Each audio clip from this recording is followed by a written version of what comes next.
வணக்கம். இரவு நேர பிரதான செய்திகளின் ஊடாக நர்மதா சிறையில் முதலில் தலைப்புச் செய்திகள். முதியோர் இல்லங்களை பதிவு செய்வதற்கு செப்டம்பர் வரை காலக்கெடு. வாகன சேவை மையத்தில் மின்சாரம் தாக்கி இளைஞர் உயிரிழப்பு. அமெரிக்காவுடனான பேச்சுவார்த்தையில் ஈரான் விதித்த நிபந்தனை. இனி விரிவான செய்திகள். நாட்டில் உள்ள பதிவு செய்யப்படாத அனைத்து முதியோர் இல்லங்களும் எதிர்வரும் செப்டம்பர் மாதம் 30 முன்னர் பதிவு செய்து கொள்ள வேண்டும் என முதியோர்களுக்கான தேசிய செயலகம் அறிவித்துள்ளது.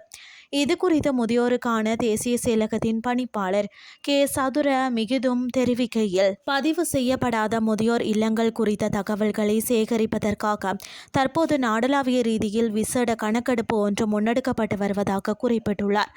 இதன்படி இதுவரை தங்களது விவரங்களை வழங்காத முதியோர் இல்லங்களின் நடத்துனர்கள் செயலகத்தினால் வெளியிடப்பட்டுள்ள கூகுள் படிவத்தை பூர்த்தி செய்து தேவையான விவரங்களை வழங்குமாறு அவர் கேட்டுக்கொண்டுள்ளார். அரசாங்கத்தினால் எதிர்காலத்தில் அறிமுகப்படுத்தப்படவுள்ள விசேட திட்டங்களின் பலன்களை பெற்றுக்கொள்வதற்கு முதியோர் இல்லங்களின் பதிவு இன்றியமையாதது என்றும் அவர் சுட்டிக்காட்டியுள்ளார். இதேவேளை முறையான பதிவின்றி 5க்கும் மேற்பட்ட முதியோர்களுக்கு தங்குமிட வசதி அளித்து பராமரிக்கும் நிறுவனங்களுக்கு எதிராக சட்ட நடவடிக்கை எடுக்கப்படலாம் என பணிப்பாளர் எச்சரித்துள்ளார். நாடு முழுவதும் பதிவு செய்யப்படாமல் இயங்கி வரும் 311 முதியோர் இல்லங்களை நாம் தற்போது அடையாளம் கண்டுள்ளோம்.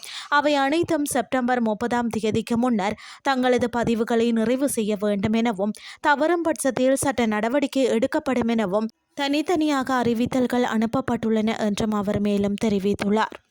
ருவன்வெல்ல புதுப்பேட்டையாவில் உள்ள ஒரு வாகன சேவை மையத்தில் மின்சாரம் தாக்கி இளைஞர் ஒருவர் உயிரிழந்துள்ளதாக ருவன்வெல்ல காவல்துறையினர் தெரிவித்துள்ளனர்.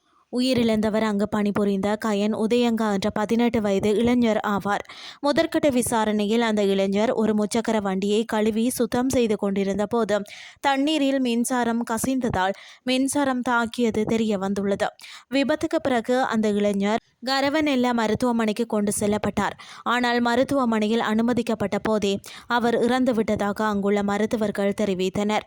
இந்த சம்பவம் குறித்து ருவன்வெல்ல காவல்துறையினர் மேலதிக விசாரணைகளை நடத்தி வருகின்றனர். இனி வெளிநாட்டு செய்திகள். நாட்டின் இராணுவ திறன்கள் ஒரு சிவப்பு கோடு என்றும், அமெரிக்காவுடனான பேச்சுவார்த்தைகளின் போது அது குறித்து விவாதிக்கப்படாது என்றும் ஈரானின் தற்காலிக பாதுகாப்பு அமைச்சர் மீண்டும் அறிவித்துள்ளார். இது குறித்து மேலும் பேசிய மஜித் இப்னோ அல் ரெசா, ஈரானின் பாதுகாப்பு ஏவுகணை மற்றும் ட்ரோன் திறன்கள் நமது தேசிய பாதுகாப்பிற்கான ஒரு சிவப்பு கோடு ஆகும். இவை இப்போதோ அல்லது எதிர்காலத்திலோ பேச்சுவார்த்தைக்கு உட்பட்டவை அல்ல என்றும் சுட்டிக்காட்டியுள்ளார். மேலும் ஈரானின் ஏவுகணை மற்றும் ட்ரோன் திட்டங்கள் தொடர்ந்து முன்னேற்றம் அடையும் என்றும் அவர் வலியுறுத்தியுள்ளார். இந்த நிலையில் மத்திய கிழக்கு விவகாரங்களுக்கான முன்னாள் அமெரிக்க துணை உதவி இராஜாங்க செயலாளர் கோர்டன் கிரே, ஈரானின் சில நிபந்தனைகள் அமெரிக்க பேச்சுவார்த்தையாளர்களுக்கு பெரும் சவாலாக அமையும் என்றும் தெரிவித்துள்ளார். மேலும் கோர்மோஸ் நீரிணையில் தனது கட்டுப்பாட்டை தக்க வைத்துக் கொள்ள வேண்டும் என்ற ஈரானின் கோரிக்கை சர்வதேச சட்டத்தை மீறுவதால் அமெரிக்கா இதனை ஆரம்பத்திலேயே நிராகரிக்கும் என்றும் சர்வதேச ஊடகம் ஒன்றுக்கு அவர் சுட்டிக்காட்டியுள்ளார். செய்திகள் யாவும் நிறைவடைகின்றது.